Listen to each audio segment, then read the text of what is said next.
İri planda 200 gəl birdən sizi yenidən salamlayırıq. Bugün qonağımız Azərbaycanın əməkdar artisti, Akademik Milli Dram Teatrının səhnələrində bir çox obrazlara həyat verən Şəlalə Şəhvələt qızı. Xoş gəlmisiniz Şəlalə xanım. Çox sağ olun, salam. Xoş gəlmisiniz Şəlalə xanım bir daha. Elnarə xanım təqdim elədi sizi və sizin özünüzə görə Şəlalə Şəhvələt qızı kimdir? Aktrisa Şəlalə Şəhvələt qızı. Məsələn, bu qədər konkret. Şəlalə xanım, necə oldu bəs bu sənətə gəlmək fikriniz? Çünki bildiyim qədərilə müsahibələrdən gördüm ki, yəni ilk təhsil fikri iqtisadiyyat üzrə oldu, düzdürmü? Amma sonradan ani bir qərar incəsənət. Mən Mingəçevirdə doğulmuşam. Uşaqlığım da orada keçib, məktəbi də orada bitirmişəm. Atam da Mingəçevir şəhərinin qurucularından biri olub. Atamın peşəsi elektrik mühəndisi olub. Ümumiyyətlə o sahə mənim üçün yeni deyildi, çünki qardaşlarım da o sahədə işləyib, bizim ailəmiz çox böyükdür. Amma sənət evimizdə, yəni ki, həmişə olub. Yəni atam Qarabağlıdır, Ağdamlıdır. Evimizdən muğamın səsi heç vaxt əski olmayıb. Hamımız, nə bilim, mən uşaqlıqda, mənim yadımdadır ki, məktəbdə biz pul yığırdıq ki, qrup açaq, rock qrup açırdıq. İnstrumentlər almaq üçün, hansısa bir gitar almaq üçün, onu almaq üçün. Sonra nəsə o ideya harasa batdı, getdi. Sonra çoxlu oynayırdım və bir şey yadımdadır. Hətta o qədər bir rəsm kimi bir uşaqlıq yaddaşımda qalıb. Yəni bizim köhnə albalı ağacımız var idi. Çox qoca ağac idi, qurumuşdu. Onun altında durmağım yadımdadır və aya baxırdım.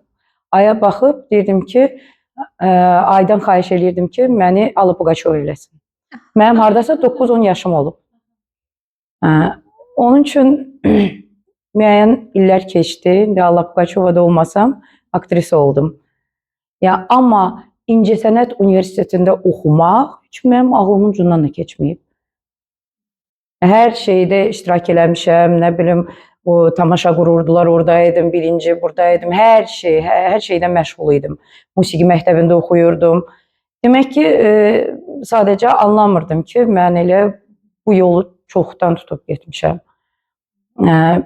Birinci il kəsiləndə İqtisadiyyat Universitetindən mən düzün desəm bacımın təkidi ilə mənə dedi ki, incəsənətə daxil ol.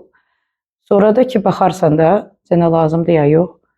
Elə oldu ki, birinci kursdan elə məni qəbul elədilər, yaxşı da qiymətlərlə. Yəni hazır idi zaten. Çünki mənim üçün çox asan oldu orada imtahan vermək. Mən cəmi 2 həftəyə hazırlaşdım və universitetə daxil oldum. Yaxşı, 2 həftə müddət. Yəni musiqi təhsiliniz də var idi paralel olaraq. Çünki mənim üçün hansısa mahnını oxumaq problem deyildi. Nə bilim, musiqi alətində nəyisə ifa eləmək problem deyildi. Ona görə belə asanlıqla keçdi və birinci kursdan artıq Akademik Milli Dram Teatrına dəvət olunmuşdum, dəvət almışdım. Həsən Ağa Turabov tərəfindən. O da bir təsadüfi görüş idi. Azərbaycan Neymətovun tələbəsi olmuşam. O vaxtı Gənc Tamaşaçılar Teatrında Pantomima teatrı yerləşirdi və onların yubileyi idi. Biz də təzə gəlmişdik Ələyin Universiteti, birinci kursu. Qızlarla yığışdıq, getdik o yubileyə. Keçəndə buradan Azər müəllimə salam verdim, keçdim. Həsən Ağa Turabovla dayanmışdı. Sonra qaydanı məni saxladılar. Düzdür, xüsusi bir hansısa bir istedadlarıma görə yox, amma fakturaya görə mən belə düşünürəm. İndi bəli. Çünki o vaxtda, indi də bu faktura çox önəmlidir. Təbii ki, səhnə üçün. Bəli. Həsən Ağa Turabov yaxınlaşdı Azər müəllimlə bir yerdə. Soruşdu ki, mənə soruşdu ki, sən aktrisa olmaq istəyirsən? Dedim, hə, istəyirəm. Bəs onda 5-ci günü gələrsən teatra, Akademik Milli Dram Teatrını. Düzünü desəm, mən onda təzə gəlmişdim Mingəçevirə. Mən harada yerləşdiyini bilmirdim. Azər müəllim də çox narahat idi ki, istəyirdi ki, bu söhbət yaxşı nəticələnsin. Azər müəllim dedi ki, tanıyırsa da bilirsən ki, Həsən Ağa Turavovdur. Mən düzün o qədər özümü itirmişdim. Amma mən də qayıtdım dedim ki, mən 5-ci gün gələ bilmərəm. Mənim səhnə danışığı dərsim var. Aha. Görüb baxdı Həsən müəllim dedi ki, sən bilirsən kimlə danışırsan. Dedi ki, Azər müəllim dedi ki, bəli bilir. Dedi ki, yaxşı onda 6-cı günü gələrsən. Və belə elə Azər müəllim və mən Məsmə Aslan qızı, o vaxt Nigər Güləhmədova, biz hamımız kurs yoldaşıyıq. Biz belə teatra gəlmişik. Azər müəllimin elə o vaxt Ağ Paris tamaşasında rollar aldı. Əvvəl dublyor kimi, sonra özüm istifadə. İzləmişəm mən sizi o tamaşada. Hə, çox mənim birinci tamaşam olub. Ən birinci məşqim bizi həmin an səhnəyə buraxmadılar. Yavaş-yavaş tədricən Zemfira Əliyeva, rəhmətlik, Vaqif müəllim həyat yoldaşı Vaqif Əsədovun. O vaxt əvvəl o bizlə məşq elədi, bizim anamız oynayırdı. Sonra Yaşar müəllim, kiçik səhnədə Yaşar müəllim bizlə məşq elədi. Sonradan biz artıq böyük səhnəyə çıxdıq. Çox maraqlı idi. Yəni ki, o vaxt ümumiyyətlə ikinci mərtəbədə Azər müəllim bizi teatr gəzdirirdi və mən onda sevdim teatrı. Ümumiyyətlə teatrı sevmək, bu dərəcədə sevmək, bunu Azər müəllim eləyib. Mən teatra gəlişim, mənim xoşbəxt bir anlar kimi yadımda qalıb. Tamaşaya hazırlıq prosesi indi necə gedir? Əvvəllər daha uzun gedirdi bu proses, daha uzun məşqlər olurdu, bir tamaşa bir neçə aya ərsəyə gəlirdi. Qeyd eləmisiniz ki, indi daha tez hazırlanır tamaşalar. Fərq nədədir? Ümumiyyətlə proses necə gedir? Əvvəllər indi lap elə biz görmüşdük ki, 8-9 aya tamaşa təhvil verilirdi. Düzdür, bəzi tamaşalar var, onu indi tələb eləyir ki, onlar uzun müddətli olsun. Çünki böyük olur, dramaturji material çətin olur, quruluşu yəni çətindir, yükü var. Ona görə ümumiyyətlə ümumi deyilə bilməz ki, bu tamaşalar bu vaxtda hazırlanmalıdır. Bu rejissorlardan, aktyorlardan, onun düşüncəsindən, ümumiyyətlə hazırlıqdan yəni asılıdır. Bəs siz özünüz bir rola necə hazırlaşırsınız? Və necə seçirsiniz o rolu? Teatrda rol seçməyə o qədər də şansın yoxdur. Şansın yoxdur, aha. Yəni ki, sənə rol verilir və sən ona hazırlaşırsan, baxırsan birincisi, baxır materiala, orada nə haqda, nə oynayacaqsan, bəlkə elə roldur ki, o haqda sən heç nə bilmirsən və ya da o material haqqında, o dramaturji əsər haqqında heç nə bilmirsənsə, sən mütləq öz bazanı, bilik bazanı doldurmalısan. Onun üçün hazırlıq çox maraqlı olur. Nəsə maraqlı rol düşəndə, onda mən deyim ki, məndən biri də amma məşğuldur. Çünki onu mən danışıram. Mən mütləq kimlənsə danışmalıyam. Hansısa bir nəticəyə gəlmək üçün, hansısa bir fikri birdən tapmaq üçün mən söhbət eləməliyəm. Deməliyəm ki, bax, mənim fikrim budur. Bəlkə o adam mənim hansısa fikri demir. Amma mən ünsiyyətdə olduğuma görə mənim özümə fikir gəlir. Danışdıqca. Mən mütləq danışmalıyam. Bəs Şəlalə xanım, ağırlığına görə bölsəniz, rola hazırlıq, ümumiyyətlə obraza hazırlığı hansı daha çox ağırdır aktyor üçün? Teatr, kino, yoxsa serial? Yəni tempo olaraq, hazırlıq mərhələsi olaraq? Hazırlıq mərhələsinə görə hamısı eynidir. Eyni hazırlıqdır, rol-roldür, nə fərqi var, orada hazırlaşırsan, buradır. Amma ifa tərzinə görə təbii ki, teatr daha çətindir. Bəli. Və mən teatrı daha çox sevdiyimə görə... Teatr canlı sənətdir. Hə, mən sevirəm teatrı, özümü səhnədə çox yüngül, sağlam, xoşbəxt hiss edirəm. Bəs əməkdar artist olmaq, yəni bu adı daşımaq sizin üçün nə deməkdir? Azərbaycan Respublikasının əməkdar artisti və bu ad hansı məqamlarda köməyinizə çatır? Düzün desəm, o haqda heç düşünmürsən. Çünki sən istəyirsən əməkdar artist ol, istəyirsən xalq, sən birinci növbədə aktyorsan. Amma dövlət tərəfindən qiymətlənməyin artıq xoşdur. Zəhmətinə qiymətdirmi, ya bilirsiniz, o haqda mən utanıram da nəsə demək. Çünki sənə ad da veriləndə, düzdür, sən deməli şanslara, yəni zəhmətinin bəhrəsidir, ya nədir, onu bir yana çəksək, amma eyni sənin kimi çalışan aktyorlar var. Təbii. Amma bu şans sənə düşüb, onun üçün təbii ki, qiymətləndirirəm, amma onunla da yaşamıram. Yəni ki, mən əməkdar artist olmasam, eyni işi görəcəkdim. Şəlalə xanım, müsahibələrimizin birində təxmini hardasa 9-10 il öncənin bir müsahibəsi idi. Orada bildirmişdiniz ki, təxmini 50-lərdən artıq daha 50 yaşından artıq daha maraqlı rollar olacaq. Yəni bu 10 il ərzində daha maraqlı rollar ifa etdinizmi, yoxsa da hələ də gözlənti ağırlığına görə yəqin ki, bunu nəzərdə tutub demirsiniz ki, 50 yaşdan yuxarı daha artıq belə oturmuş xarakterlər oynadığına görə. Yəni bu baxımdan yəni fikriniz necədir? Hələ də mi o düşüncədəsiniz ki, bundan sonra sizi gözləyir, yoxsa bu 10 il ərzində artıq kifayət qədər ağır xarakterləri, oturmuş xarakterləri ifa eləyə bildiniz? 2 ilim qalıb, hələ ilə Çox gözləyirəm. gençsiniz maşallah. Bu yaşım mənim elədir ki, dramaturji material azdır. Yəni bu nə rejissorun günahıdır, nə aktyorun, kinoda daha çoxdur. Artıq sən analar oynayırsan, ya nə bilim müəyyən rollar. Amma ki teatr səhnə bu bilirsiniz seçim azdır. Ümumiyyətlə pyeslərdə əksər kişilərin üstündə yazılıb. 20 dənə, 10 dənə kişi rolu varsa, onun 2-3-ü qadındır. Elə indi biz müfəttişi təhvil veririk. 2 qadındır. Burada da balans pozulur. Hə, düzdür, orada özüm də oynayıram, xoşbəxtəm, o sevdiyim rollardan biridir. Amma ki, ona görə seçim azdır. Mən də ona görə gözləyirəm ki, artıq qocalım, onlar heç olmasa oynayım. Çox azdır və mən tək deyiləm axı, başqa aktrisalar var, onlar da rol almalıdır. İndi bu əsər götürüləndə rollar bölgüsü var, rejissorun hansısa bir konsepsiyası var.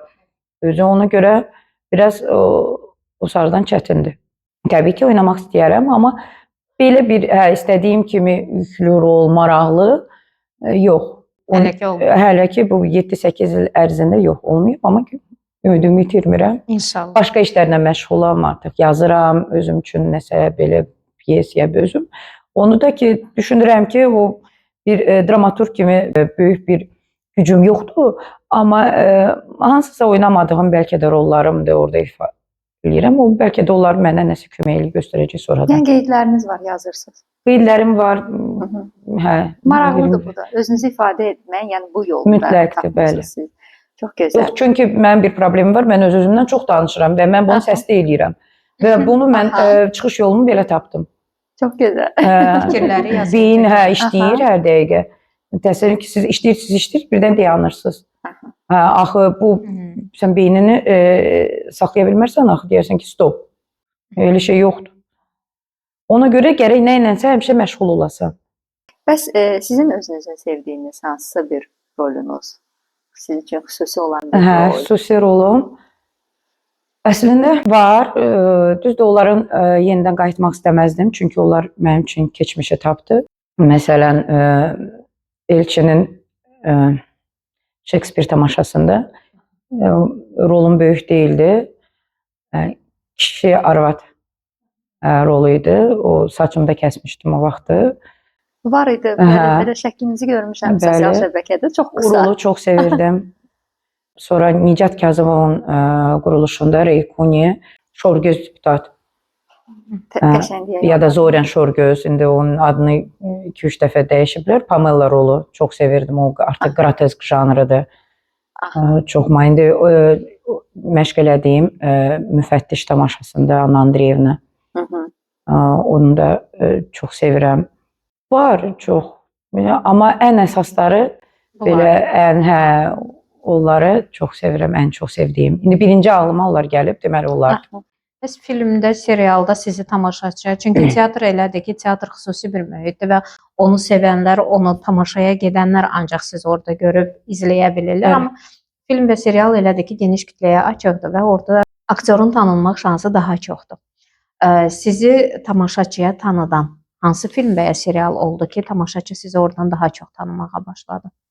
Filmlər çox olmuyor, düzünü desəm. Çoxdan indi kuklalar olub, Çingiz Rəsulzadə çəkdi və onlar geniş kütlə tərəfindən o qədər də izlənməyib. Yəni televiziyada Təəssüf olsun ki, bəli, çox o təəssüf filmlər olsun. çox izlənməyib. O film özü Qarabağ müharibəsinə Bəli. aiddir. Orada çox uşaqların orada çox təsirli oyunları var. Bizi hardasa tanıdan seriallardır. Demərəm ki, mən belə tanınmış aktrisayam. Həmişə bir əsəbi vaxtında adamı kimsə tanıyır. Çox pis oluram onda. Amma biraz indi insanlar tanış eləyən məni Qaynana serialında Pərvin obrazı oldu. Elə həmin o Şekspir tamaşasından sonra elə məni o yəqin saçıma görəmi, yəni o keçəl olduğuma görəmi, ya nədir, ora dəvət eləmişdim.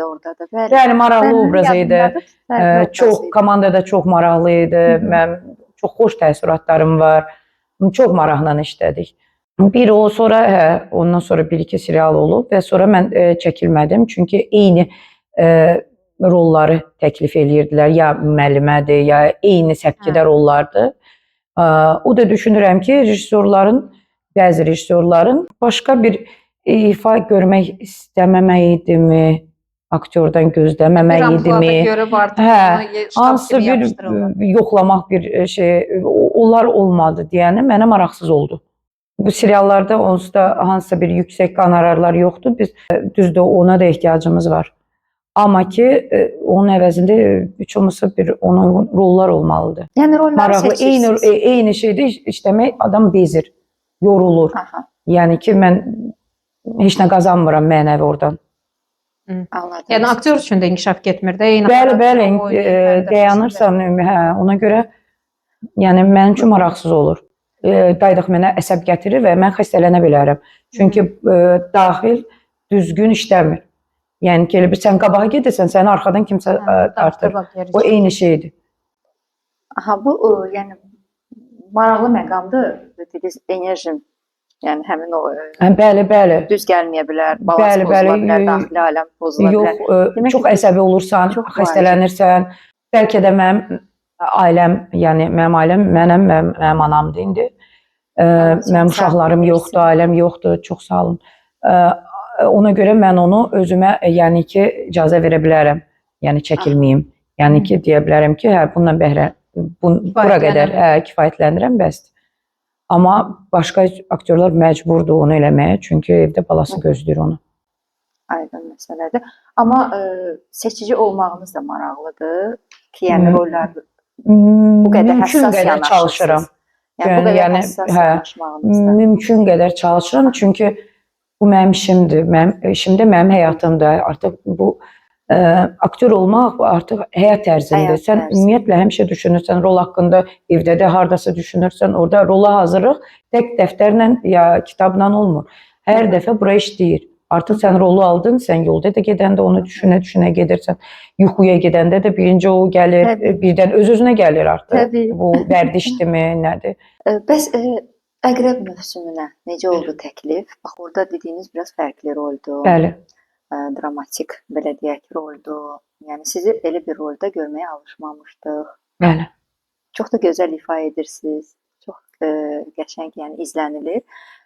Düzdür, sizin bölüm, yəni rolunuz bitib artıq serialda, amma flashbacklərlə qayıdır amma bəli, qayıdacaq. Axıra qədər qayıdır. Yəni çox maraqlı, yəni ifanız var orada. Necə oldu təklif və proses? Heç bir şey. Böyle zəng elədilər ki, biz kinostudiyada Emil müəllim görmək istəyir. Gəldim. Elə artıq şəklimi divarda görmüşdüm, seçilmişdim. Sadəcə bir soruşuldu ki, vaxtınız varsa və istəyirsiniz. Emil bəylə ilk işbirliyi idi, İlk işbirliyim idi, bəli. Bundan sonra amma deyirsən növbəti gələn serialda da varsınız. Orada balaca bir işdir. O da işdir. Amma bu çox çətin şeydir. Mən maraqlı idi, çünki çoxdan çəkilmirdim. Həm də obraz olaraq mənə maraqlı idi. Oynadığım personaj, yəni Şahnaz özü çox ziddiyyatlıdır, bəli. Ona görə maraqlı idi. Yəni ki, bu çox yaxşı adamdır, deyil. Yəni ki, bu həyatdan götürülmüş insandır. Öz mənfi və üstün cəhətləri ilə. Amma birinci növbədə anadır. Bəli. Və yəni növbəti seriallar davam etdikcə açılır bu xarakteri. Bəli. O da maraqlıdır ki, yəni xarakter yavaş-yavaş açılır və bilirsən ki, əslində düşünürsən ki, falan adam ola bilər, məsəl üçün cinayətkar deyək, uşaqları oğurlayan, amma qəribə bir hər dəfə yeni bir nələrsə kəşf edirsən izlədikcə. 7-ci bölüm. Bəli, artıq 7-ci bölüm getdi. Şahnazın doğulduğu ailə artıq şanssızlıqdır. İndi yəqin ki, o vaxta qədər, ümumiyyətlə hər bir insanın doğulduğu bir ailə onun artıq hardasa gələcək yolunu müəyyənləşdirir. Bəli. Və bəzi şərtlər evdən gələn, valideynlərdən gələn şərtlər insanın məcburiyyətlərə vadar eləyirmi? Yəni sənin seçimin olmur. Və hansısa həyatda sonra yolu dəyişmək, ona bir vaxt lazımdır. Təbii ki, yaxşı olar ki, yanında insanlar da olsun ki, o cəmiyyət doğrudan da bizi formalaşdırır. Çox çətindir. Valideynlər çox vaxtı öz vərdişlərini uşaqlarına yükləyirlər. Düşünürlər ki, bu vərdişlər bunun həyatını məhv eləyə bilər. Bu artıq doğulan adam artıq şəxsiyyətdir. Yüklədikləri vərdişlər, hansısa fikirlər ona çətinliklər yarada bilər həyatda. Məhv eləyə də bilər həyatını.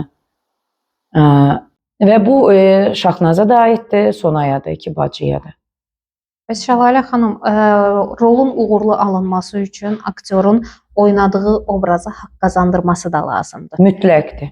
Mütləqdir. Və mən dediyim elə Şahnaza haqq qazandırmaq. Mən onu orada tapdım, çox axtarırdım, dedim, niyə belədir, bu niyə belədir. Buna görə. Mütləq. Ümumiyyətlə bizim hər işimiz, bəli, hamımız ailəyə bağlıyıq. Bəs bu axtarışlarda Emil Quliyevlə necə idi işləmək? Bir aktrisa kimi sizlə necə işləyirdi? Maraqlı. Yəni ki, danışırdıq. Təbii ki, mən həmişə danışırdıq. Çox istəyirdim ki, yəni ki, bu rolun hansısa bir yolunu, istiqamətini, hansısa bir süjet həttini göstərə bilim. İndi ssenaridən çıxış eləyərik. Çünki ssenaridən qaçmaq olmaz. Təbii ki. Ssenaristin dəstəyi necə? Olurmu ümumiyyətlə bu periodda sizə ki? Lazım olanda olur. Yəni ki, deyirsən ki, mən belə düşünürəm, o belə... Yəni təklifləriniz istədiyiz? Təbii ki, olur, amma çox az idi məndə bu dəfə. Mən artıq özüm üçün nələrsə tapmışdım deyə. Amma belə təbii ki, bu ümumi işdir. Təbii. Yox, mən nəyə görə soruşdum? Çox vaxt rejissorlar aktyorla işləməyi ən sona saxlayırlar və aktyorun özü buradan çıxışı tapmağa çalışır. Mən özüm tapıram hamısını. Mən zəng eləyəcəm də, narahat eləyəcəm. Çünki çəkiliş meydançasına gələndə artıq hazır olmalısan və onları düşünməyə mən vaxtım olmamalıdır. Şəlalə xanım, bəs elə bir aktyor və ya belə deyək, rejissor varmı ki, istəyərdiniz onunla işbirliyiniz olsun, amma hələ olmuyor? Filankəslə işləmək istəyirəm, yəni məndə belə şey yoxdur. Deyim ki, çox da belə yoxdur. Mən istəyirəm ki, rejissor çox ağıllı və mən çətinlik çəkim ondan işləməyə. Zövq alasınız. Mən suallar verim ona. Mən biraz zəhmət çəkim. Və istərdim ki, həmişə fərqli adamlar olsun, fərqli rejissorlar. Bir adamdan işləmək istəmirəm, çünki bu mənə xeyir gətirməyəcək. Düzdür, bir rejissorun ansamblında olmaq çox gözəl bir şeydir. Artıq rejissor səni çox yaxşı tanıyır və bilir ki, sən bunu oynaya bilərsən, bunu oynaya bilərsən. Amma mən istəyirəm oynaya bilmədiyimi oynayım. Yeni rollar olsun. Yeni oynaya bilmədiyim bir yoxlayım, baxın, bəlkə o da varmış, mən bilmirdim. Ya da onu, yəni o mənim, ora mənim gücüm çatmaz. Yox, düşünmürəm, gücünüz çatmaz deyil. Yox, elə şeylər yoxdur. Sizin potensialınızı görürük əlbəttə ki. Belə anlayıram ki, çox tələbkar aktrisasınız. Özümə qarşı tələbkaram, bəli, çalışıram tələbkar olum. Özünüzə qarşı çox tələbkarsınız. Bu xarakterdən irəli gəlir ya necə? Ailədən gəlir. Ailədən gəlir. Mən atam da elədi, anam da elədi, qardaşlarım da. Hamısı biz, atam bizi, yəni örnək olub. Valideynlər həmişə örnəkdir. Yəni əvvəl-axır bizi valideynlərimiz oxşuyur. Ya atamıza, ya anamıza. Mənim xasiyyətim atama oxşuyur. İndi amma yaş dolduqca mən anama oxşuyuram. Qəribədir ki, onun fərqinə bir müddət sonra varırıq. Əvvəl bizə elə gəlir ki, biz fərqliyik. Biz onlara Biz qarşı onlardan daha yaxşıyıq. Xüsusilə o yetkinlik dövrlərində, müəyyən keçid o yaş dövrlərində biz həmişə onlara qarşı çıxmaq istəyirik. Amma müəyyən mərhələdən sonra düşünürük və Nəyə qarşı çıxsansa axırda həqiqətən onlardan müəyyən keyfiyyətlər tapırıq özümüzə. Şəxsən mənim bu xoşuma gəlir. Sizin öz fikrinizcə həyatınızda hansı mərhələlər, keçid mərhələsi olub sizin üçün? Mənim həyatım, mən onu sonradan kəşf eləmişəm, biraz bir 38 yaşımda hardasa ki, mənim həyatım 12 ildən bir dəyişir, yaşlılığa doğru. Hətta mənim uşaqlığıma da yadım düşür, 12 yaşımda nə bilim filan şey, yaxşı bir şey olur və həyatım tamam, Artekə getdim, tutaq ki, o vaxt heç kim getmiş, mənim atam icazə vermirdi. Güc bəla ilə qardaşım icazə almışdı, atamdan ki, getsin, gəlsin. Sonra 24 yaşımda hansısa bir başqa dəyişikliklərim olub. 32-33 yaşımda başqa. Mən onu indi həmin 12 ilin içindəyəm. Bax görüb bu il nə dəyişikliklər olacaq. İnşallah yaxşıya doğru olsun həmişə də. Ona görə və son vaxtlar belə şey haqqında düşünmürəm. Çünki yüklənirəm. Mən ümumiyyətlə gələcəyə baxmağı daha çox sevirəm. Artıq orada nəticə çıxartdım, bilirəm o məndə yazılıb. Valideynlərdən danışmışkən Şəlalə xanım, valideynlərinin ümumiyyətlə münasibəti sizə necə olmuşdu? Bu sənətə gəlməklə bağlı, çünki aktrisa olaraq xüsusilə müəyyən bir dönəm var idi ki, 90'lar biraz çətin idi. Həm teatr tərəfində, həm kino tərəfində, ümumiyyətlə maddi dolanışıq tərəfindən də çox ağırlıqları var idi. Yəni necə qarşıladılar sizin bu istəyinizi, fikrinizi? Mənim atam mənim 14 yaşımda rəhmətə gedib. Allah rəhmət. Ölənlərimizə rəhmət. O vaxtda da mamam artıq işləyirdi, ora-bura qaçırıb eləyirdi. Mənim mamam heç bilmədi ki, mən incəsənətdə daxil oldum. Bu yollarda dedi ki, niyə? Belə təsadüf, mən bacımgildə qalırdım onda. Və istəmirdi. Yox, istəmirdi. Amma belə də onunla məşğul eləyirəm. Mənim tekstlərimin, məsələn, tekstləri əzbərləyəndə anam replikalar verir. Qırğın gedir, özü bir tamaşadır. Nə gözəl. Deyirəm, bir də replikanı ver də, deyir, oxuyum, baxım, görüm nə yapmışsın. Xəttini başa düşmürəm, böyle yer. Bəs necə izləyirmi sizi? Təbii ki, təbii ki. Deyirəm, necədir? Normalna. Deyirəm, normalna necə, yəni, yaxşı, yoxsa normalna orta, ya normalna pis? Nədir? Normaldır da, dedim də. Yaxşı. Təbii ki, sizinlə fəxr edir. Bəli. Bəs tənqid ümumiyyətlə, necədir fikriniz tənqidə? Bax, mamadan soruşuruz, mama deyir, normal. Yox, yaxşıdır tənqidə. Bu ədalətli tənqidmi, yəni nədir? İnsan tənqid eləyir, normal. Yəni. Özünüzü ümumiyyətlə teatrda indi təəssüf ki, belə bir şans olmur, özünü izləməyə şansı. Amma belə ümumiyyətlə çəkildiyiniz filmdə, serialda özünüzü izləyənsiz?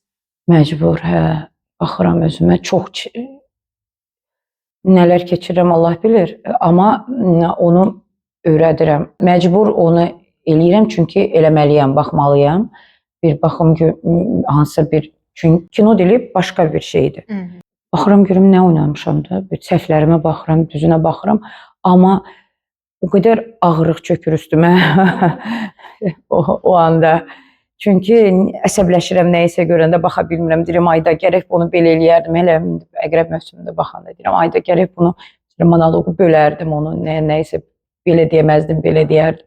Yəni, ya orada, ya çox əsəbləşirəm. Amma bilirəm ki, bunun da xeyri var. Çünki hansısa gələcək bir işlərdə, yəni dəyəmamışam. Nəyisə görürəmsə qıraqdan, deməli, başqa bir işlərdə hansısa daha yaxşı ola bilər. İnşallah, bəlkə də. Təbii ki. İnşallah. Şəlalə xanım, sizin filmoqrafiyanıza baxanda, düzdür, böyük rollarınız yoxdur. Bəli. Kiçik rollarınız. Hələ ki yoxdur. Hələ ki, inşallah. Çəkilmir, az çəkilir kino. Kino ümumiyyətlə belə deyək də, çəkimləri azdır. Yavaş-yavaş başlayırlar. İnşallah ki, davamı daha yaxşı gəlsin. Sizin çəkildiyiniz filmlərdə bizim korifeylərimiz çoxdur. Bəli. onların yanaşması, ümumiyyətlə gənc nəsillə işləməsi və indiki nəslin indiki çəkimlərdə gənclərlə işləmək, ümumiyyətlə sənətə yanaşma arasında iki nəsil arasında fərq çoxmu görünür? Yəni siz belə bir keçmişə baxanda ki, onlar necə yanaşırdılar, çəkiliş prosesinə, rola hazırlığı və indiki aktyorlar, bu dövrün aktyorları rola necə hazırlaşırlarsa, çoxmu böyük fərq var aralarında? Biz çəkilişdən o qədər deyə bilmərəm, çünki çox olmuram, amma teatrdan deyə bilərəm ki, bilirsiniz, bu Akademik Milli Dram Teatrdır, bir nömrəli teatrdır və orada olmağı hamı istəyir. Və uşaqlar çox işləyir, çox məsuliyyətlidir. İndi gələn gənclərimiz çoxdur. Qızlar da, oğlanlar da çox da bacarıqlı. İndi nə bu qədər istedadlıdırlar, onu vaxt göstərəcək, zaman, rollar göstərəcək. Amma çox bacarıqlıdırlar və çox iddialıdırlar. Müəyyən bir yaş dönəmləri olur insanlarda ki, bu dönəmlər insana həmişə müəyyən dəyişikliklər gətirir. Və psixologiyada da belə bir 40 yaş sindromu var. Kişilərdə və qadınlarda. Kiminə təsir eləyir, kimi ümumiyyətlə heç hiss eləmədən də bu dönəmi, fərqində olmadan keçir bu dönəmi. Sizdə necə oldu ümumiyyətlə 40 yaş sindromu? Hardasa da özünü göstərdimi sizin həyatınızda? Belə deyək də 30-40 yaş arası. Mən bunu belə deyirəm hər zaman. Çünki məndə 40 yaş sindromu yox, 48 yaş sindromu gəlir. Deyim. Çünki mən yaşımı heç vaxt hiss eləməmişəm. Yəni ki, hətta yaşımı soruşanda deyirlər 30 düşünürsünüz ki, hə, necə? Yox, belə. Çünki heç özüm üçün maraqlı deyildi. Amma bu yaş indi o da dönəmdə 50 yaş və sonra məncə saymırsan. O bilirsiniz necə sindrom nə vaxt olur? Yəni ki, sənə təsir edir. Nə vaxt ki, sən müəyyən yaşa qədər nəyisə çatmamısan, eləməmisən. Edə bilməmisən. Məndə olardı. Məsələn, mən ailə qurmadım. Çox istəyərdim ki, uşağım olsun. Amma düzdür, bilmək olmaz. Yəni bugün buradan çıxsam nə olar? Amma real düşünəndə bizim dildə desək gecikmişəm. Halbuki ona da gecikmə demək olmaz, heç kim bilmir. Yəni ki, bunlar da insanlar tərəfindən bəli. Ki mütləq hansı çərçivələrdir. Amma normalda düşünəndə də düz deyirlər. Yəni ki, hər şey vaxtında olmalıdır. Sənin çünki fiziki gücün olmalıdır. Razıyam, amma əsas insan xoşbəxt olmalı. Xoşbəxt olma. Mən üçün insanın xoşbəxt olması həyat eşqimin sövməməsidir. Əlbəttə ki. Mənim həyat eşqimin, mən həmişə hansısa maraqlarım olmalıdır, mən nəsə məşğuliyyətim yoxdursa, deməli, bura sönüb. Yəni ki, mən özümdən xoşbəxt olmağı, yəni seçirəm. Yəni seçirəm, yəni mən belə doğulmuşam artıq. Yəni mənim kimsə xoşbəxt eləyə bilməz. Özünüz xoşbəxt. Bəli, mənim hansısa arzularım tutaq ki, ya da hansısa arzum var, onun nəticəsini görəndə, o nəticəyə gedəndə orada da xoşbəxt oluram. İnsanlar kimi, hamımız kimi. Amma həyat eşqim mütləqdir. Yəni ki, onda mənim hansı sosial statusda yaşamağım o qədər də önəmi var, amma o qədər də yox, çünki o da adama həyat eşqi verir. Yəni o da sənin hansısa arzuların nəticəsidir. Amma indi mənim hardasa keyfim yoxdur bu yaşda. Var, yəni dayanmıram hardasa. Amma beynimin bir yarısı fikirləşir ki, onu bəzi şeylər vaxtında eləmək lazımdır və eləməmişimsə eybi yoxdur. Buradan bəylənəm, nələrsə eləmək olar. Yəni ki, o da var. Çünki mən optimistəm.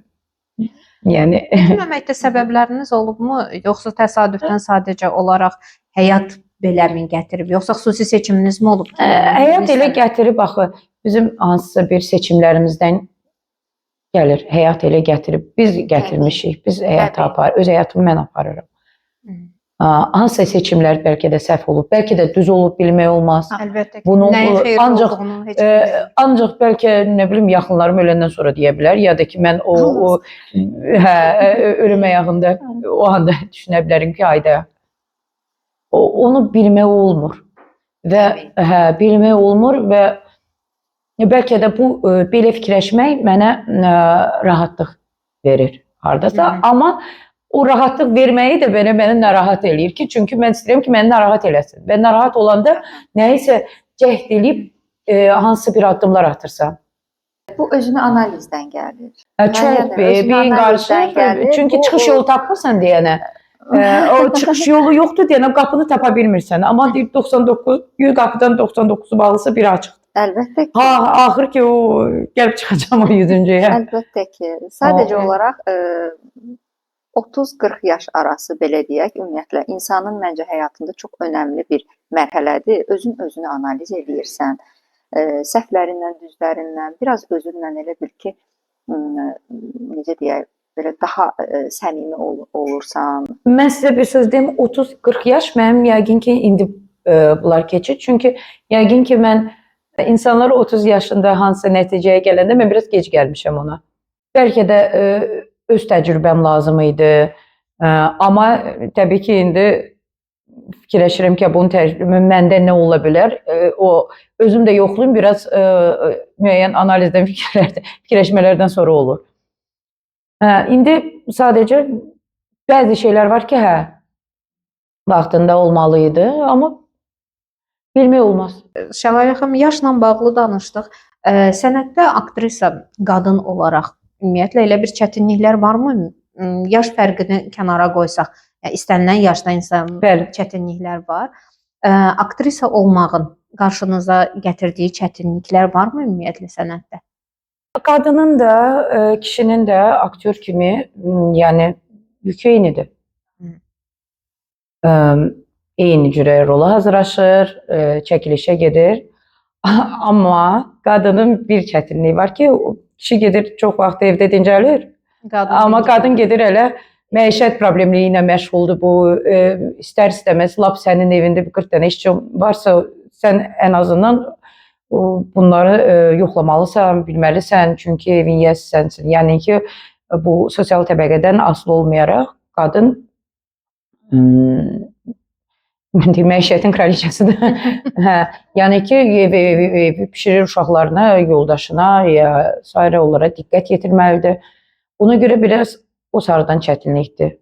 Siz düşünürsünüz ki, bu Azərbaycan mentalitetine görə bizdə belədir, yoxsa elə belə olmalıdır? Elədir. Hər qadın qadındır da. İstəyir ingilis olsun, istəyir Azərbaycan olsun. Yox, məncə bizdə daha çox yüklənir qadın. Biz uşaqlara çox yüklənirik. Hətta bir tanışlarımız var, deyir ki, Azərbaycanda uşaqları sevmək aşırıdır. Və aşırı, onlara diqqət aşırıdır. Deyir, buraxındır, bir nəfəs alsın, özü bir yerisin. Bizdə olan uşağa münasibət heç arada yoxdur. Dünyanın heç bir nöqtəsində yoxdur. Mən düşünürəm ki, aktrisanın yaşı olmur. Bəs sizin fikriniz? Mən heç vaxt düşünməmişəm. Necə olmur? Aktrisa, xüsusilə teatrda ola bilər ki, bəli, 50-60 yaşında da, 18 yaşında məsəl üçün gənc bir qızı ifa eləsin. Mümkündür bu və bunun tarixdə də çox nümunələri var. Mən düşünürəm ki, bunun hamısı enerjiyə bağlıdır. Nə məcburiyyətdir? 50 yaşında 18 yaşında 18 yaşlı aktrisalar. Bəyən biz 30-cu illərdən ki, aktyorlar yoxdur, kişilər, qadınlar oynayırdı. Mən də o düşüncəm. Nə məcburiyyət? Və nə vaxt 50 yaşında qadın 18 yaşlı qızın enerjisini verə bilərmi? Yox. Ondan təbii ki, dərin, yaxşı oynaya bilər. Amma bu əl bir də belə gəlməyəcək axı. Bu yeriş belə olmayacaq, o gülüş olmayacaq. Və ən azından öz şəklimizə baxırıq 18 yaşında şəkillərinə. Kinoda, məsəl üçün, kamera önündə bu daha çox gözə çarpır. Amma teatrda da gözə çarpır. Çarpır deyir. Конечно. Təbii ki. Mən heç vaxt istəmirəm 18 yaşlı qız oynayım. Nə məcburiyyətdir. Niyə var da? Həm də mən oynamışam da onlar. Niyə qaydım ora? Vaxtında zamanında. Mən deyirəm 50-ni keçim tez o tərəfə gedim ki, baxım görüm daha maraqlıdır. Çünki yaşa dolmuş insanın bioqrafiyası daha mürəkkəbdir, daha anlamlıdır. Onun həyatı olub, nə bilim, qadındırsa ailə qurub, uşaqları olub, əri olub, onunla münasibətləri olub, hansı münasibətlər olub, o münasibətlərdən necə çıxıb. Çox mürəkkəbdir. Həyatı olub, yaşayıb insanlar o maraqlıdır. Bioqrafiyası olan 18 yaşlı qızı təbii ki 18 yaşlı qız olmalıdır. Orada nə iş oynayacaq? Təbii ki onun da bir yükü var. Təbii. Hansı insanın 18 yaşında bir talihi yaşamalıdır. Onun üçün də bir aktris olmalıdır. Amma onsuz da o 18 yaşlı qız kimi düşünüb oynamalıdır onu. Bəli. Bu 50 yaşında qadın kimi mən onu özümdə təsəvvür də eləmirəm. Mən bu cavabı almaq istəyirəm. Ona görə belə Bu necə bu mənim üçün anlamsızdır. Deyir incisinlər, inciməsinlər, amma bu faktdır. Həm də niyə? Nəyə görə? Mən niyə 50 yaşında, mən cavanlıq görmək istəyirəm, gənclik görmək istəyirəm. Yəni hər yaşın öz 18 yaşlı qız oplanır, oynayır, hələ də elə bir ki o keçid dövründən də tam çıxmayıb. Qadın da oynayıb elə, o tərəfə də getməyib. Elə özü bir keçid dövrüdür. Elə özünü tanımağı, indi düzdür, hansısa bir şeylərdən də asılıdır, kimin beyni hara qədərdir. Amma o daha maraqlıdır axı. Əlbəttə ki. Ki, yəni ən azından bir 18 yaşlı qızı göstərəndə bu qızdan sonra nəticədə hansı qadın dərəşdi, oldu, olmadı, bəlkə oldu, öldü, ya sağ çıxdı. Çox maraqlıdır. Uşağı 18 yaşlı qız oynaya bilər? Yox. O enerji deyil. Əlbəttə ki, o deyil.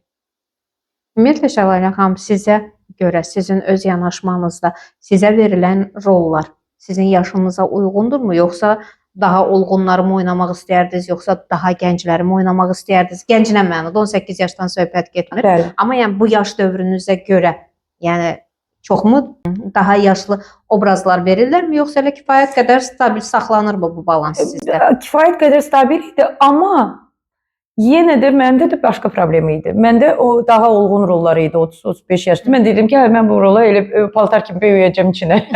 Və elə də oldu. İndi də məsələn xanımada, müfəttişdə. İndi daha onları mən düşün, nəinki o vaxtlar. O vaxtlar daha ola bilər deyim. Yəni ki, o da yəni ki 18-50 fərqi yox idi, amma 10 yaş 10 yaşdır. 15 yaş 15 yaş daha olğun.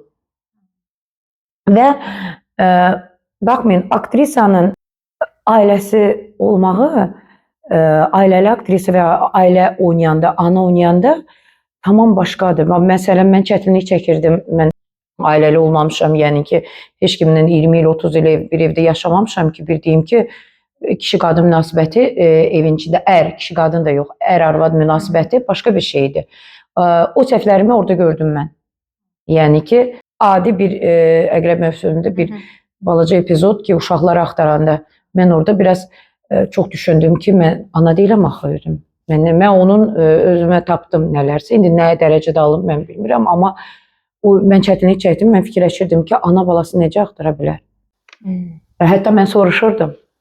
Yəni ki, ən azından mən rəfiqələrim, uşaqlarım mənim balam. Tutaq ki, elə o vərəfələrdə oldu ki, oğlu gec gəldi məktəbdən, biz öldük yalnız. Elə bildim ki, öldü, qaldı, uğradılar, neynədilər, yolda ancaq onu düşünürsən. Hissi yaşamısınız zaten.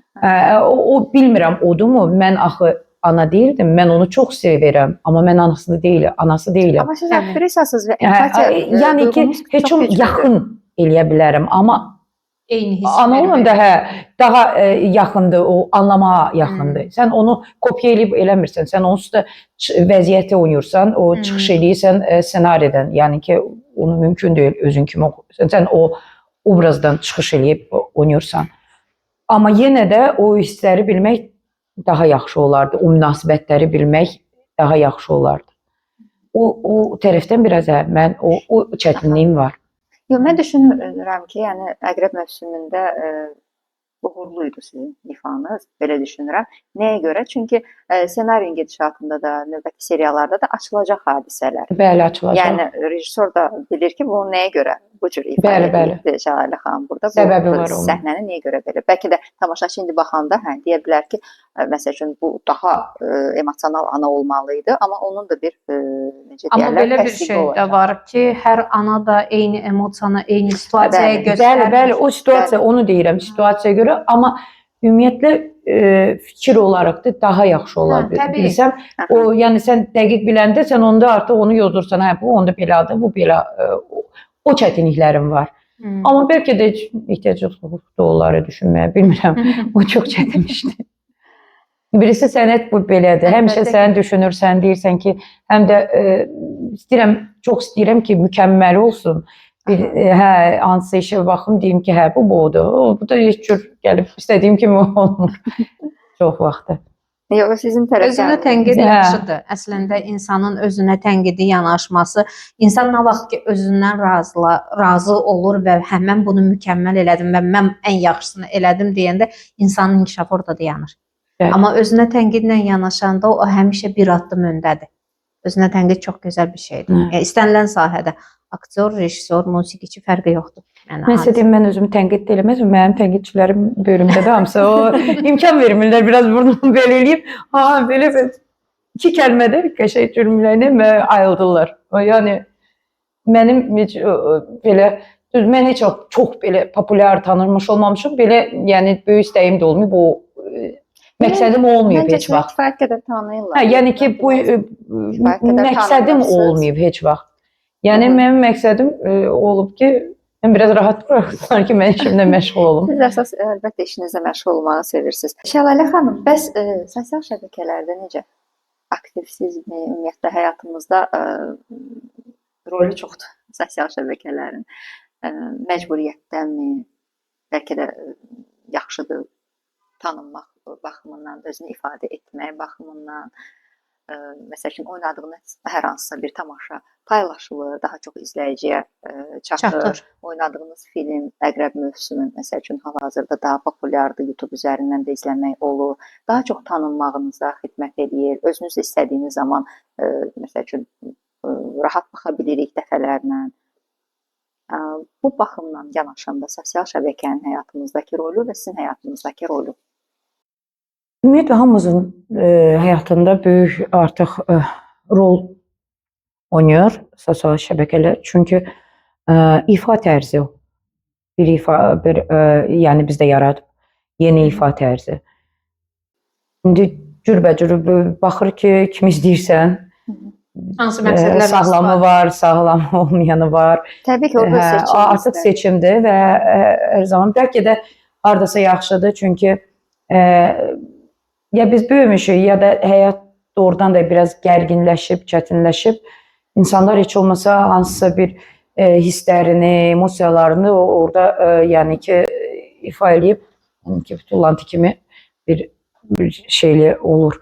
Amma ki mən özüm o qədər də istifadə eləmirəm. İstifadə eləyirəm hansısa YouTube'dan, oradan, buradan kinolara baxıram, bütün günü işləyir. O çox rahatdır. Yəni çünki bütün günü TV-yə ya ümumiyyətlə bizdə ümumiyyətlə, çünki mənim anamın 2 dənə kanalı var, ora pultda 2 dənə pult əlində, ora girmək mümkündür. Ona görə deyirsən də özündə var da, bax da, kompüterdən baxıram. Deyim ki, lazımdır, yəni ki, bizi bu gələcək göstərəcək. Çünki mənə elə gəlir ki, bu sosial şəbəkələrdə bu hələlik başlanğıcdır.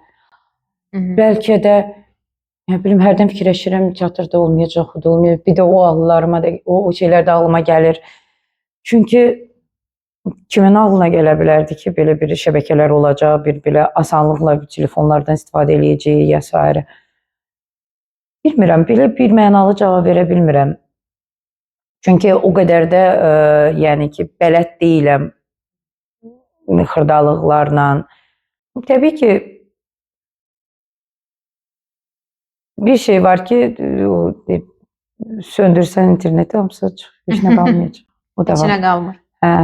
Yəni ki, biz şəkillərimiz də belə onunla bir yerdə gedəcək, amma kağız 100 illərlə qalıb.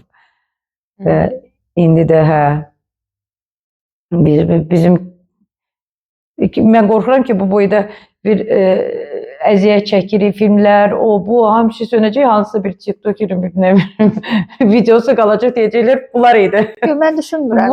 Bəlkə də onu yəni pis minus, yəni belə fərziyyələr gətirirəm ki, gəlim çatım, nə ola bilər. Amma yəni hər şeyimiz kimi də xeyri də var, ziyanı da var. Hansı məqsədlərlə baxır, hansı məqsədlərlə istifadə edirsən, yəni ki, Bu tek sosial şöyle həyatda da elədir. Bütün nəyi, hansı işi görürüksə onun yaxşı tərəfi də, pis tərəfi də var. Amma ziyanı o qədər də yoxdur. Əgər sən lazımın kimi. Mən hər halda bir ziyan görmürəm özüm üçün. Düzgün istifadə Çox edəndən da sonra istifadə deyək eləyə olsun. bilmirəm. Hətta bu yaxınlarda mən Instagram bir profilimi bağladılar. Hər şəklimi kimsə şikayət elədi. Çox əsəbləşmişdim. Sonra deyirəm Səhifənizi ələ Hə, keçirmişdiniz. yox, ələ keçmədim, ümumiyyətlə bloklamışdım. Nətərə şikayət eləyiblər. Mənim nə şəklim ola bilər, mənim 50 yaşım olacaq. Nə olacaq bilmədim, onu anlamadım. Onun üçün inan o suala o qədər də hələ cavab tapmamışam, çünki özümdə o fikirləşməmişəm. Amma mütləq istifadə eləyirəm. Çünki birinci xəbərləri öyrənirəm, filmlərə baxıram ən çox. Lazımi məlumatları tez tapıram. Deyim ki, bütün günü yəni sosial şəbəkədən yox. Xarici layihələrdə ümumiyyətlə istək olubmu? Bizdən misal üçün var aktyorlarımız, aktrisalarımız hansılar ki, xarici layihələrdə Bəli, iştirak bəli. edirlər. Rusiyada da, Türkiyədə də. Bəli. Sizdə belə bir istək varmı ümumiyyətlə ki, İstəyim var, amma dəvət eləməyiblər. ya onun üzərində çalışırsınız? Yox, necə çalışım, neyim? Bizdə menecerimiz var, lazım olsa dəvət eləyər, amma hələ ki belə mənə tələbat olmayıb. Ya Rusiya deyəndə mənim üzüm elədi ki, nə rus kimi rusam, nə Azərbaycan kimi Azərbaycan, belə ortada. Mən özüm Yox, qarışıq məncə, millətlərim, amma onlar üçün Oxşatmaq, bənzətmək olar o məncə. qədər də Qafqaz deyiləm. Onlar bizi Bəli. dəvət eləyəndə, yəni Daha çox Türk Qafqaz rollarına siması dəvət, o sima kimi deyiləm. Hı hı. Türkiyədəki onlar özlərini qoyub bizi neynir? Yox, mən elə düşünmürəm. Bax o Yəni belə lazımı mənə ehtiyac sosial olmayıb mənə. şəbəkələr hələ ki. sualını da əslində elə ona gətirmək istədim. Yəni Lara bəlkə mənim fikrimi tamamladı. Buradan tanınırsınız.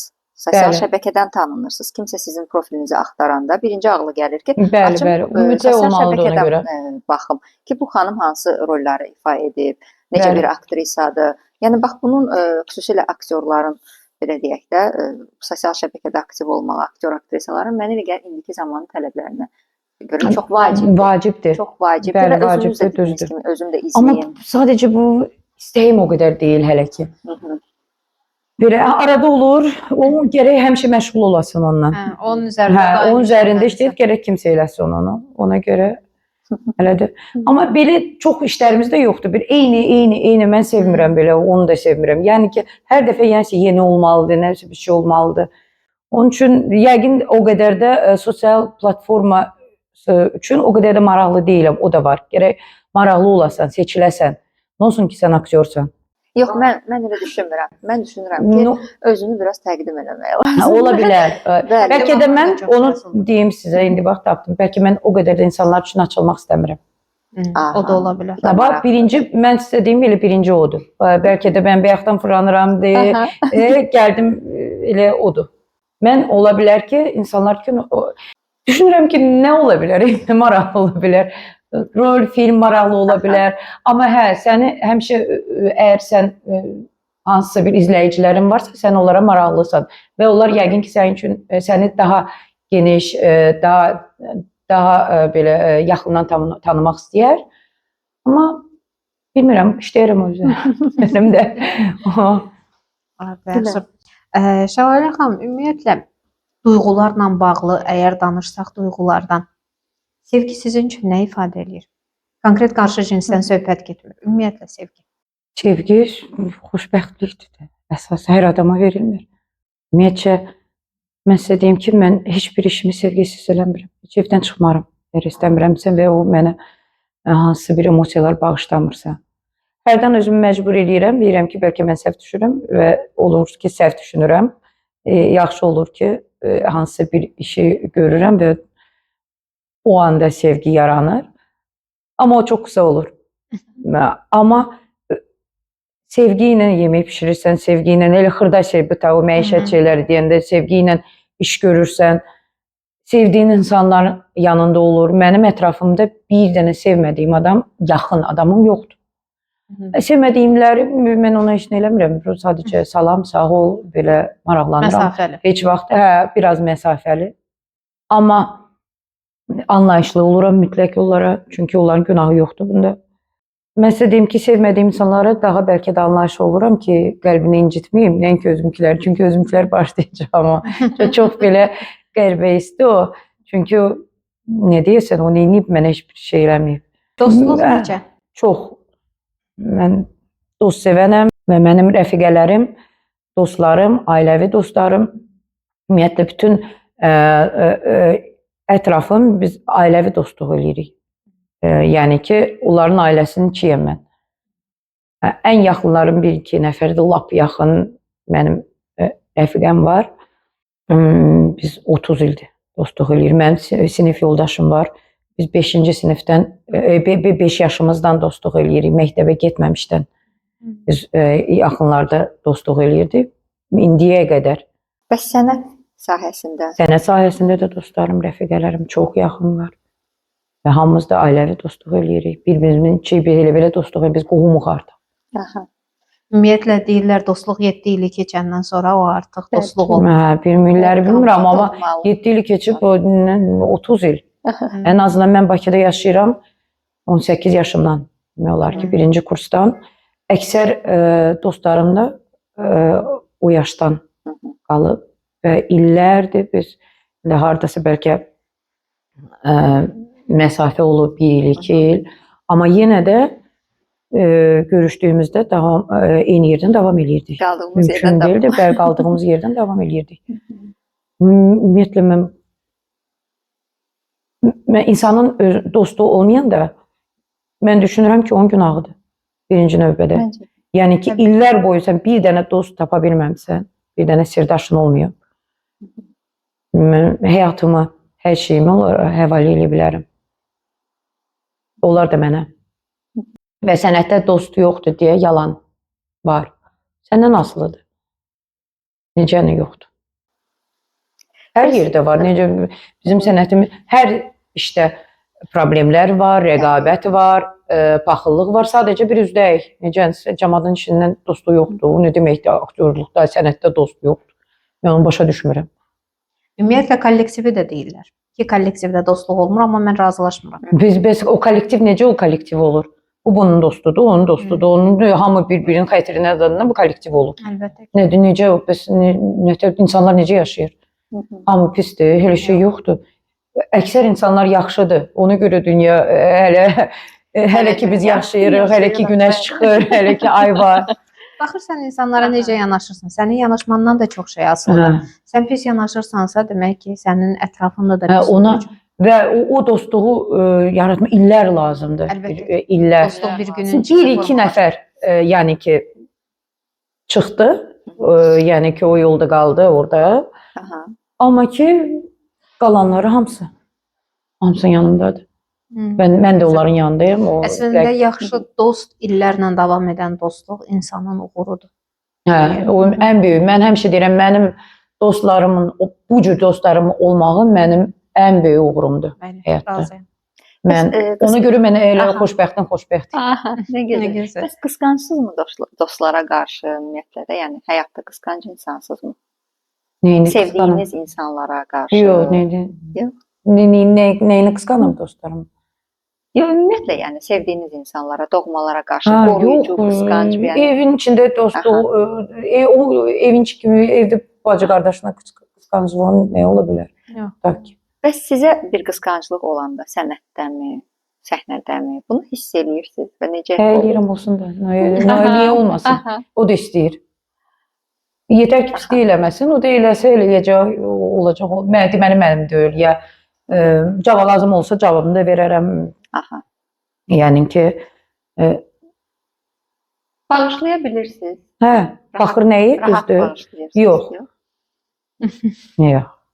Baxır nəyi, bilirsiniz nəyinə baxırdı, bir şeylərə görə mən incimərəm də, əsəbləşərəm, qışqıraram, nə bilim, neynərəm.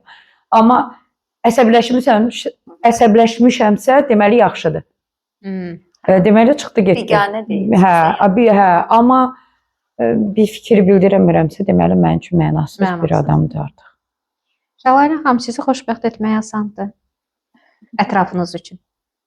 Bayaq dediniz ki, özümdən xoşbəxt olmalısınız. Amma qarşı tərəflər, dostlarınız, ailə üzvləriniz, yaxınlarınız sizi xoşbəxt etmək üçün çoxmu əmək sərf eləməlidirlər, yoxsa kiçik şeylərdən xoşbəxt olan insansınız? Niyə elə olmaqları mənə bəsdir. Mən onlardan bir şey gözləmirəm axı. Yox, gözləntiyə görə yox, sadəcə olaraq bəzi insanlar ki, kiçik bir dondurmadan belə xoşbəxt ola bilir, amma dünyaları ayağının altında sərirsən, yenə də xoşbəxt deyil insan. Yox, 5 barmağı kimi tanıyırlar, bilirlər ki, nə xoş deyə bilərəm, nə yox. Bəli, xırda bir şeylə mütləq çox da sevinirəm. Xoşbəxtlik başqa, sevinirəm, sevinç olurum. Təbii ki, sevinirəm. Sevinirəm ki, bu məni tanıyır bu qədər, mən düşünüb, fikirləşib. Təbii ki, sevinirəm. Və dostluğa sığal çəkir elə şeylər. Hə, təbii. Çünki diqqətli səni düşünüb. Şəlalə xanım, bizim dəstəkçimiz Feyk artist ləqəbi ilə tanınan Ramil bəy. Sizin şəklinizi texnologiyanın və rəssamlığın qovuşduğu bir andır. Çox sağ olun. Çox xoşdur. Təşəkkür edirik ki, dəvətimizi qəbul edib gəldiniz. Minnətdarıq sizə. Təşəkkür eləyirəm. Hər zaman belə Feyk gülərüz artist. olun. Şəlalə xanım, bizim sizə daha bir hədiyyəmiz var. Demək, Ərsaq şirkətindən, Ərsaq şirkətinin Sumqayıt filialının rəhbəri Sevinç xanım bizə hədiyyələr göndəribdi. Çox sağ olsun. Bugünkü qonağımıza xüsusilə sizə görə. Sizinlə söhbət çox xoş oldu. Çox maraqlı oldu. Təşəkkür edirik Şəlalə Sağ xanım. olun, Bir çox daha sağ olun. dəvətimizi Çox qəbul sağ olun. edib gəldiniz. İri planda 200 təqəbbirin bugünkü qonağı Şəlalə Şəfəqət qızı idi. Azərbaycanın əməkdar artisti və akademik milli dram teatrının çox istedadlı və gözəl xanımı. Məkana görə isə Nizami Kino Mərkəzinə və rəhbərliyinə təşəkkür edirik. Növbəti görüşlərə dək sağ olun. Hələlik görüşənədək